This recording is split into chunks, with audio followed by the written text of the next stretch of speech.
Welcome to the Deep Dive.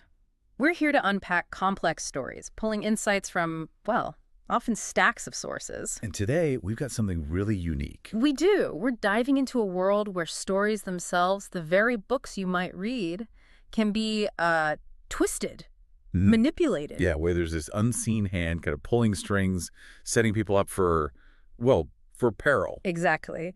Our sources today, they drop us right into the thick of it. It's a story about fighting for truth, for self-preservation, and it gets incredibly intricate. It really does. It's fascinating because it's a double-layered narrative we're looking at. Double-layered, how so? Well, on one level, you've got this deeply personal story, danger, plotting, heroism, all centered around this character, Rose. Okay.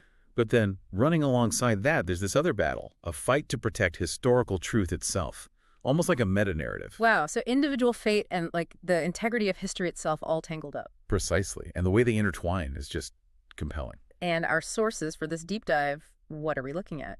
It looks like we're pulling from what seem to be really personal journal entries, first-hand accounts. So an intimate perspective then. Extremely intimate. It's like peeking into someone's private chronicle, and the stakes are just incredibly high. High for the characters, obviously, but you're saying also high for the stories themselves. Yes, exactly. For the fabric of the stories and histories they inhabit. It's this world where narratives aren't just entertainment. They're battlegrounds. They can be reshaped, weaponized. That's a fascinating concept. Battlegrounds within stories. And as we unpack it, we'll hit on some really core themes, things that resonate way beyond these magical realms described. Like what? We're talking manipulation, obviously, but also the surprising vulnerability of history, especially now in the digital age. Interesting. That feels relevant. Definitely. And then there's the power of friendship, quiet power maybe, and what it actually means to defend a story, whether it's fiction or, a vital piece of history. So manipulation, vulnerable history, friendship, defending stories. Got it. And this particular journey, it starts quite innocently. A bookstore conversation, seemingly. Right? Okay. But it spirals fast into this desperate fight. You've got powerful, unseen entities. Rose is this sort of unlikely hero, and this really profound, dangerous journey inside a nonfiction book. Inside a nonfiction book. Okay, that's a twist. So imagine a world where the stories you read can be twisted, and where someone unseen is pulling strings to set a friend up for danger. That's where our sources drop us. And what's fascinating here is how these threads connect. You clearly sense this larger, insidious plot humming in the background, directly impacting Rose. Right. Even while she's being drawn into this totally separate but equally critical challenge involving history. So it really makes you ask, how do you even spot the real enemy when they operate so deep in the shadows? Exactly. That's one of the core questions hanging over this whole narrative. Okay, let's dive into that first layer then, the manipulation. And it starts, as you said, in a bookstore. Not some dark alley, but a bookstore. Right. Usually a place of comfort, right? Quiet, maybe intellectual, but here the air just crackles. You feel it immediately. And we meet two characters straight away, Bright Spark and Miss Stralin. Yes.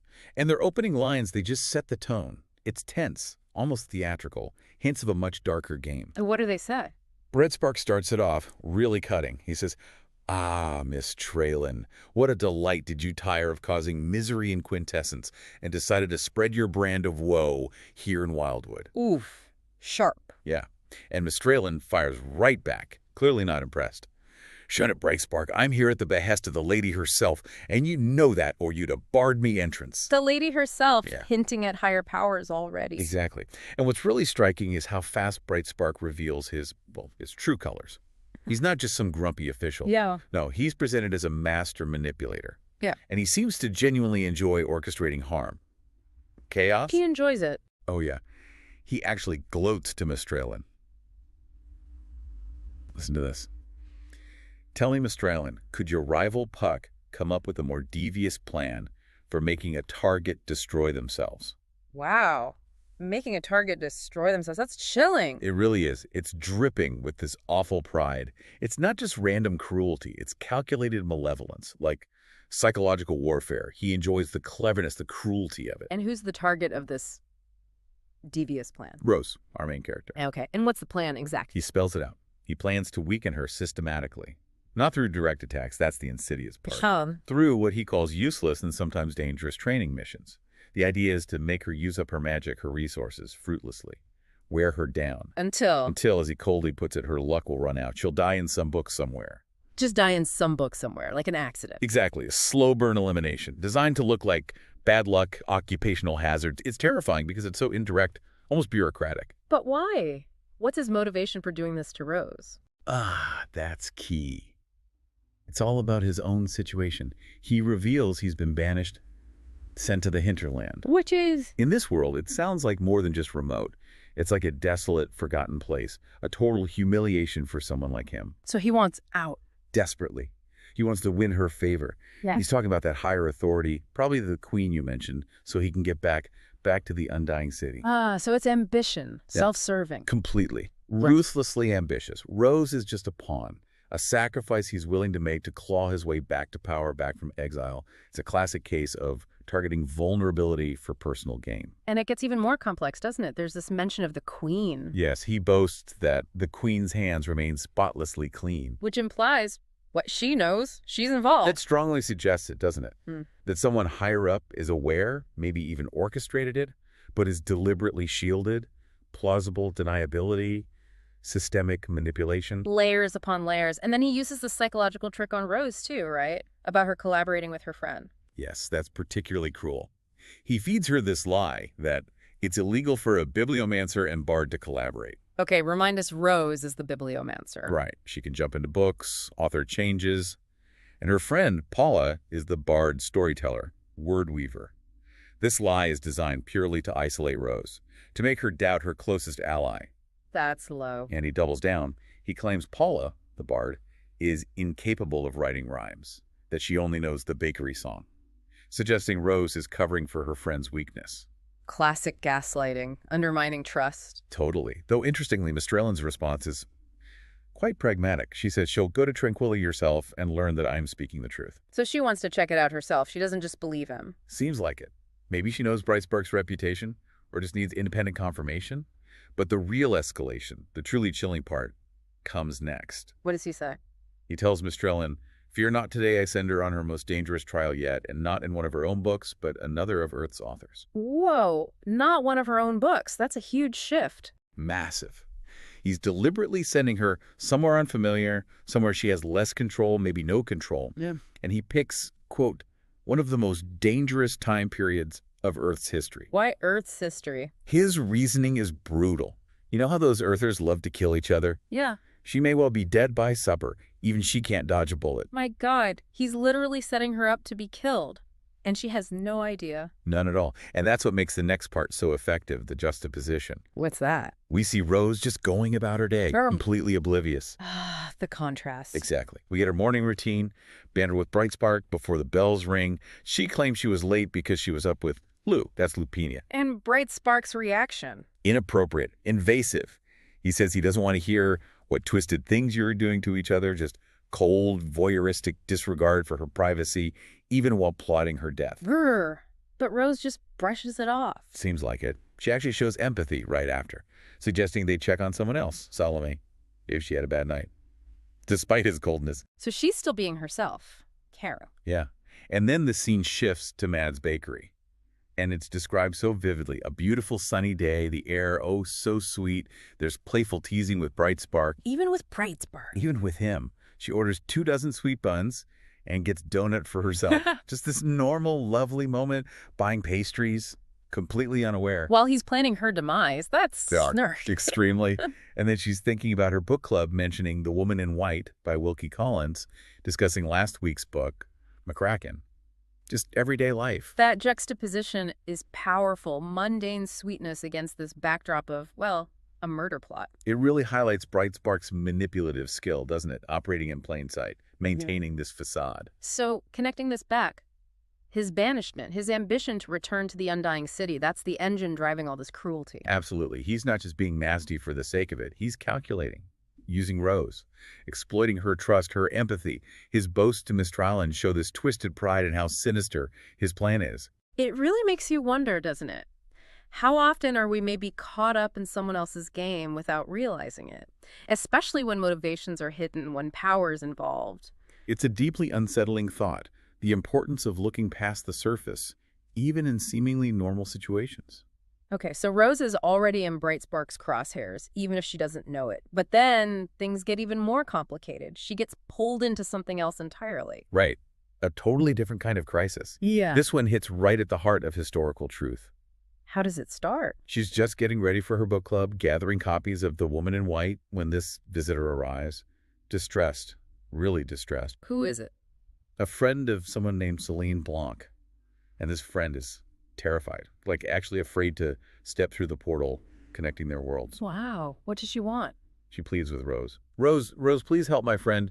Her book and all of the characters are in danger. Her book and the characters. So another book-related problem. Exactly. But this time, it's different.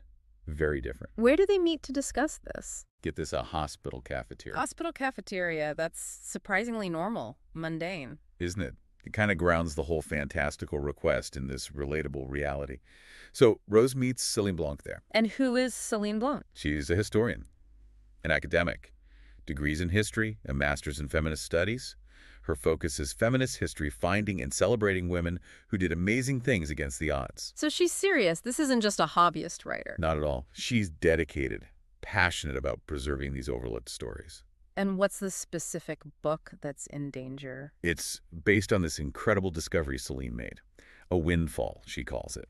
She found the actual journals of a madame from 19th century San Francisco. The actual journals. Wow. Yeah. And these journals became the foundation for her significant nonfiction book. This isn't fiction, it's documented history. And the madame story must be something special if it's the basis of a whole book. Absolutely extraordinary. Her name was Sienna, graduated college, then her family lost everything in a crash.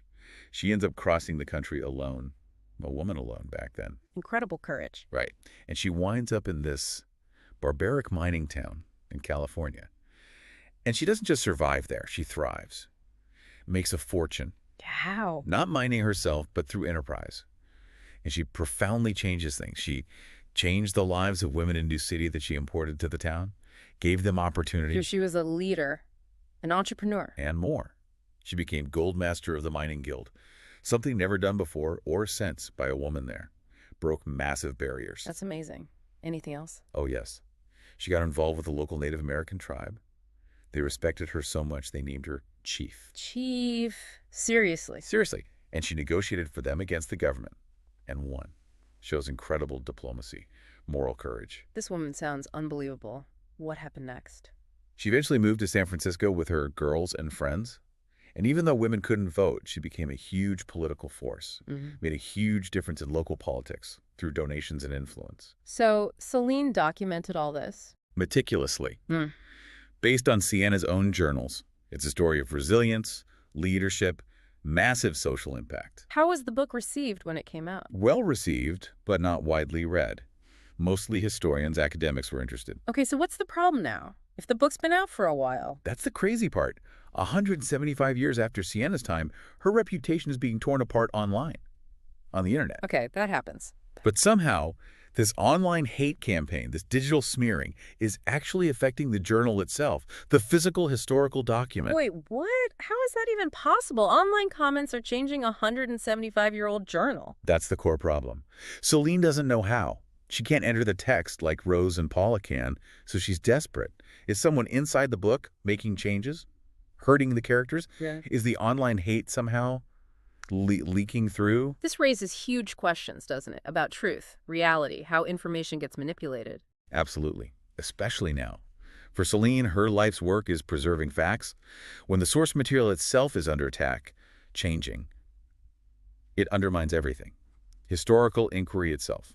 And you mentioned a meta layer here, the mechanism. Yeah, it seems like. Right. Well, one interpretation based on later events is that the sheer volume and intensity of the online hate, likely amplified by Mistralin back on Earth, creates this kind of negative psychic energy. Okay. This energy weakens the integrity, the reality of the historical text, makes it vulnerable. And then an agent, someone empowered by Mistralin, can go into the book and physically author changes. So online hate literally creates an opening for magical sabotage of history. It seems that way. It blurs the line between reader, writer, participant, online vitriol having tangible narrative consequences. It's a profound attack. So how do Rose and Paula react to this plea for help? It sounds incredibly daunting. Rose is definitely apprehensive. She says straight up, I've never done anything with nonfiction before. She gets the difference, the weight of altering facts versus fiction. But she agrees to help. She does. I'll certainly try my best. Her commitment to helping is unwavering. And Paula? Paula jumps right in. Not alone, you won't. Her loyalty to Celine, her friend, is absolute. Is my friend you're helping. It really shows that quiet power of friendship you mentioned. It does. They're a team. A strong team. They even set terms. Rose says, if we get into trouble, I'm pulling you out. Protective. But Paula counters immediately, only if you come with me. Mutual reliance. Unshakable trust. So what's their plan to tackle this? Entering a nonfiction book, historical period. They strategize.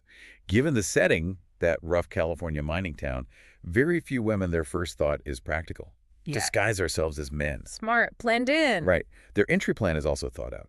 Jump into the nearby woods, observe what people are wearing, then use their authoring ability to conjure up the right clothes. Authoring clothes. That's handy. Very. Then they'll walk into town acting like they just got off the train. Create a backstory. They also worry about how changing things might affect them, right? Memory. Yes, that's a crucial discussion. If they change the text, does it create a second edition of reality in the book, while their own minds hold the memory of the first edition? Whoa! That's a philosophical headache right there. The epistemology of edited history. Exactly. It highlights just how fragile our grasp on truth can be if the record itself is mutable. What is fact? What is alteration? And they know what the original start of the journal was supposed to be? Yes, Celine told them. Sienna gets off the train, looks for a porter, realizes mining isn't for her physically, and immediately pivots. Stakes a down-on-his-luck miner for a 30% share. That's the original history they need to protect. So they're going in not just to fight, but to restore a specific historical narrative. Precisely. It's not just about stopping the bad guy. It's about historical preservation on a magical level. The stakes are incredibly high, blurring those lines between reader, writer, historian, and participant. Okay, so Rose and Paula, disguised and prepared, jump into Sienna's journal, right at the beginning. Yeah, they land. They see Sienna. Yeah. Rose confirms. She looks like the description in the book, and she's got mining gear there. So far, so good. Matches the original account. Sienna's just gotten off the train, ready to start her incredible journey. But then almost instantly, it goes wrong. The alteration hits them right away. What happened? Rose spots it. Wait, who's that guy? He's stealing her stuff. Stealing her mining gear, right at the start. Exactly. It's the first, undeniable proof the book's been tampered with. A direct, immediate departure from the original history. It's sabotage, right out of the gate. Designed to stop her before she even starts. So what do they do? Rose must want to jump in. Her first instinct is exactly that. We have to stop him. But Paula holds her back. Why? Paula's thinking strategically. No, wait, we'll follow him, she says. That grubby guy can't be the brains behind this. She knows they need intel more than immediate intervention. Find the source of the problem, not just the symptom. Precisely. Her goal is, hopefully we can come back and edit this scene after we find out what is actually going on. They need to understand the how and why before they try to fix it. Detective historians. Okay, so they follow the thief. Where does he go? He takes the stolen gear and stashes it in a shed behind a saloon. Classic shady drop-off point. Pretty much. Then he goes and talks to another guy, described as slightly less grubby, who's leaning against the building. They figure this must be the assumed boss. And the setting description here is quite vivid, right? Oh, yeah. The journal paints this picture. The main street was a sea of mud and smelled strongly of piss. Really immerses you in the grit and grime of the altered reality. Makes the danger feel tangible. Definitely paints a picture. So they've got the thief and the boss. What's the next move? They decide to split up. Paula keeps an eye on the boss, Delaney, and Rose decides to approach the thief. How does she approach him? Boldly. She uses her power, authored up 20 gold coins into her pocket. Real money in this world. Then heads right for the saloon to confront the thief. But she gets intercepted. Yeah, by the boss, Nathan Delaney. He blocks her path, offers to buy her a drink. Standard intimidation tactic, maybe? How does Rose handle it? She cuts right through it, no small talk. So a thief or a fence, she asks him directly. Did someone tell you to rob the woman? Straight to the point. How does Delaney react to that? Not well. He gets aggressive, threatens her. I'll take you upstairs and teach you not to disrespect me, then I'll put you out on the streets working for me. Jeez. Shows the danger for women there, even disguised. Absolutely. But Rose doesn't back down. She makes this incredibly audacious counteroffer. What is it? You tell me who you're working for, and I'll gladly go upstairs with you. Whoa, that's a huge gamble, using herself as bait for information. Massive gamble. But then she deploys her power. The The freeze. freeze. She just says, Delaney, freeze. And bam, he freezes solid mid-sentence. And this is a big moment for her, right? Because she wasn't sure her powers would work here. Huge moment. Yeah. She was worried. Yeah, nonfiction, different author, maybe facts couldn't be changed. But she realizes the book had already been altered Right. by Ratface, the thief. Hmm. That prior manipulation, that breach in the original narrative, basically opened the door for her own powers to work. So the first alteration made the book vulnerable to further alterations. Seems like it. It confirmed her abilities weren't blocked, which is critical information. Okay, so Delaney's frozen. Now what about the thief? Rose goes over to him at the bar, uses one of those gold coins she authored as a bribe. And does it work? Does he talk? Instantly. Gold talks, apparently. He spills everything. Says it was a guy in a fancy suit who paid him $20 to rob Sienna. And he got to keep the stuff. A guy in a fancy suit? Not Delaney? Not the thief? Someone else? Exactly. The thief says he never saw him before and that the suit guy was headed towards the hotel. Ah, a real lead towards the actual manipulator. Bingo. Narrows the search significantly. Shifts focus from the pawns to the real player. So they head for the hotel. What happens with Delaney? Rose unfreezes him, presumably leaves him confused, and they head to the hotel lobby. And they regroup there. Yeah, they're having tea, trying to figure out the next move when Rose gets another idea, a crucial one. What's that? She realizes she could freeze Delaney, the character in the book. But could she freeze the outsider, the suit guy? Ah, testing the limits of her power against different types of beings within the narrative. Exactly, so she needs to test it. She asks Paula, "Can I try freezing you?" And Paula agrees. Without hesitation. Total trust. Rose tries. And the result? Nope, not even cold. Okay, so her power works on characters native to the book, even altered ones, but not on outsiders like Paula, or presumably the suit guy. Precisely. Rose says, excellent, that's how we figure out who's doing this, but it also just got a lot more dangerous. Why am I more dangerous? Because it confirms the perpetrator isn't just some glitch in the book, he's an outsider like them, potentially with similar reality-bending powers, operating outside the book's normal rules. This elevates the threat considerably. It really connects to those ideas about metaverses, external manipulation of closed systems. Okay, so things are getting tense. Does Delaney show up again? He does. He finds Rose, confronts her, probably angry about being frozen. How does Rose handle him this time? She kind of dismisses him with a clever bluff, says it was hypnotism, it only works on the weak-minded, notice how well it worked on you. Yeah. Puts him in his place with a bit of psychological manipulation of her own. Okay, and what's happening with Sienna, the original protagonist, during all this? Just as they're dealing with Delaney, Sienna herself comes downstairs. And according to the original plot Paula remembers, Sienna is going to be attacked, but she handles it herself. So even in the altered version, Sienna's strength shines through. Seems so. Her core character is resilient. But as this attack scene starts to play out downstairs, Yes. Rose spots him, the suit guy, watching the confrontation. Ah, the manipulator. What does she do? Tries to freeze him immediately and confirms their theory. It failed. He's definitely an outsider. Immune. So direct magic won't work on him. Now what? Paula steps up with another plan, described as risky, but brilliant. What is it this time? She decides to use her, well, social skills, her Mhm. experience with men, as the text puts it. She sees the suit guy, walks right up to him, flashes a smile, and says, Says what? "Buy a girl drink, big guy. Violence always makes me thirsty." Wow. Just walks up and flirts with the dangerous reality-bending villain. Yep. Using charm and confidence as a weapon. A tactical move to disarm him, get close, maybe gather more intel or create an opportunity. It's quick thinking, adapting to the fact that magic failed. Human cunning taking over. Okay, so Paula's bold move walking up to the suit guy, does it work? Like a charm. He takes the bait, they go for a drink, and then apparently head upstairs. Upstairs. Okay. And Rose, what's she doing? Rose plays her part. She intercepts Sienna, steers her away, keeps their plan intact and their cover from being blown within the narrative. Very quick thinking. So Paula gets him alone. What happens next? About 5 minutes later, Rose cautiously goes up to the room, and she finds, well, a success. The suit guy, shirtless, pants around his ankles, knocked out on the floor. Knocked out. So Paula didn't just distract him. She incapacitated him. Clearly, whether it was bardic charm, street smarts, or something else, she neutralized the threat effectively. Impressive.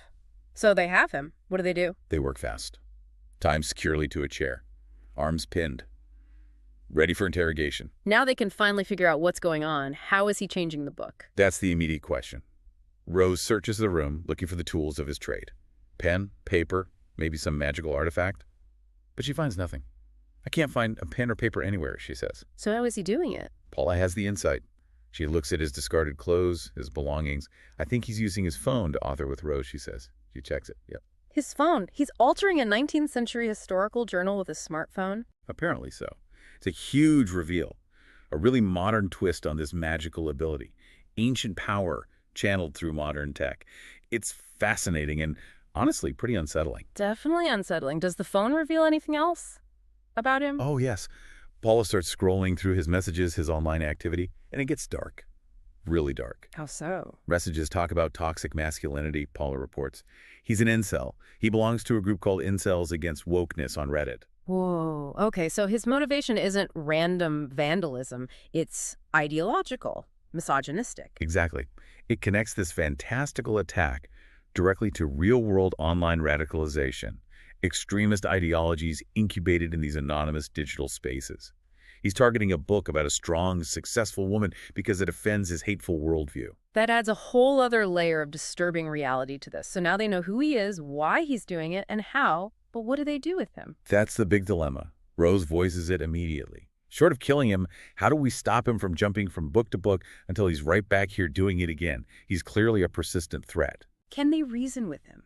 Threaten him? Paula checks his phone further, looks at his messages, notes his only real connection or loyalty seems to be to his incel's buddies. He's isolated, entrenched in this ideology, likely resistant to normal persuasion. So he's dangerous and won't cooperate. What's the solution? Rose gets another idea, calls it another experiment. Another experiment. What does she have in mind this time? It involves relocation. They use their powers to jump him, still unconscious, to a completely different place. A beautiful little town that resembles their home, tranquility but isn't. Somewhere peaceful, unconnected to his past. Taking him out of context. Exactly. And while he's still out, Rose whispers for him to sleep for an hour more. She does something significant. She changes his clothes into local attire and burns his suit. Burns his suit, symbolically cutting him off from his old identity. Precisely. Removing the trappings of his former self, his ideology, his connection to Earth, and the group that radicalized him, preparing him for a reset. Did they check if he had help in the book? An accomplice? Paula checks the phone again. Finds no indication of an accomplice there. But she's cautious, admits it, doesn't mean he didn't have one somewhere else. Okay, so they wake him up in this new town, dressed like a local. How does he react? His first response is defiance. He sneers, "We are Legion," trying to sound intimidating, part of a larger movement. That pushes Rose and Paula, doesn't it? It seems to be the last straw. They adopt this very grim, determined posture. Paula says, "Yeah, I told you, Rose, he's too dangerous and he'll never cooperate." Rose adds, sounding resolved, "Kill him first, then go back to Earth and kill all of them." Wow. They sound like they actually mean it. Are they serious? It's hard to say for sure if they go through with it, but the threat is utterly convincing. And it works. The incel cracks. He's terrified, starts confessing everything. Finally, the real story. What does he say? Who gave him this power? This is the bombshell. He says, "A demon. I met him on Reddit." A demon on Reddit? Yeah. Seriously. That's what he claims. He explains they were texting back and forth online, complaining about how vile modern women are. Standard hateful rhetoric. Okay. Then the demon asks him, if you had the power to make them pay, would you use it? And he says, in a heartbeat. And then? A minute later, he says, this demon is standing in front of me. Gave him the power, taught him how to use it, how to jump into books, and told him to start with Sienna's book specifically. Wow. So the demon didn't just give him power, it directed him. Targeted Soline's work. Seems that way. Then Rose asks for the demon's description. What does he say? It's very specific. He was tall, thin, dressed like a drag queen, the incel says, adding offensively, I think he's a tranny. This derogatory description, full of prejudice, reflects the incel's own mindset, but also gives a distinct visual. Tall, thin, dressed like a drag queen. Does he give a name? He does. He says the demon's name is Mistralin. Mistralin, the same Mistralin from the bookstore, working with Brightspark. The very same. Boom. Everything connects. The threat against Rose, the attack on Soline's historical book, they're not separate plots. They're orchestrated by the same players. Bright Spark and the demon Mistralin working together using different agents. That's a massive revelation, a coordinated, multi-pronged attack. So what do they do with the incel now that they know everything? This is where it gets really interesting ethically. Hmm. They don't kill him. No. No, they use their powers, but for something different. They tell him, your power has been removed and can never be restored. Then they wipe his memory completely. Which is more. Total erasure. You will completely forget your old life on Earth where you were so unhappy. You will forget us when we walk away. Right now you have amnesia. They even implant a new backstory. If your memory recovers, you'll remember a loving mother and father who have passed on. They're rewriting his entire personal history, using the same kind of power he abused, but differently. Exactly. It's complex. They're not just punishing him.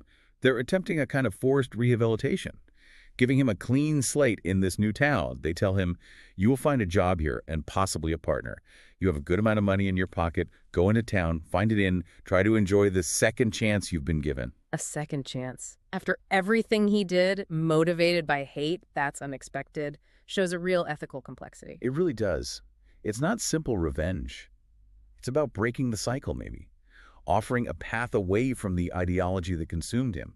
It raises questions about justice, manipulation, and the responsibility that comes with wielding reality-altering power. Okay, so the immediate threat to Celine's book is neutralized. The incel is, well, reset. Rose and Paula need to report back. Right. They jump back to that same mundane setting, the hospital cafeteria where Celine has been anxiously waiting. Must have been a tense wait for her. You can imagine. They explained everything they discovered. The incel, the phone, the motivation, and crucially, the demon Mistralin pulling the strings from behind the scenes, likely connected to the online hate campaign. Do they tell her about the Mistralin connection to Bright Spark too? Or is that their secret for now? The text implies they tell her everything we knew about the attack, though possibly. Rose reassures her, though, stating confidently, I believed it was over completely, giving her that closure for her book's safety. Do they try to track down Mistralin online based on the incel's info? They do. They run an internet search for Mistralin on Reddit, but they find nothing. So the demon covered her tracks. Elusive. Very. It suggests Mistralin operates with a high degree of digital savvy and caution, despite empowering someone so reckless.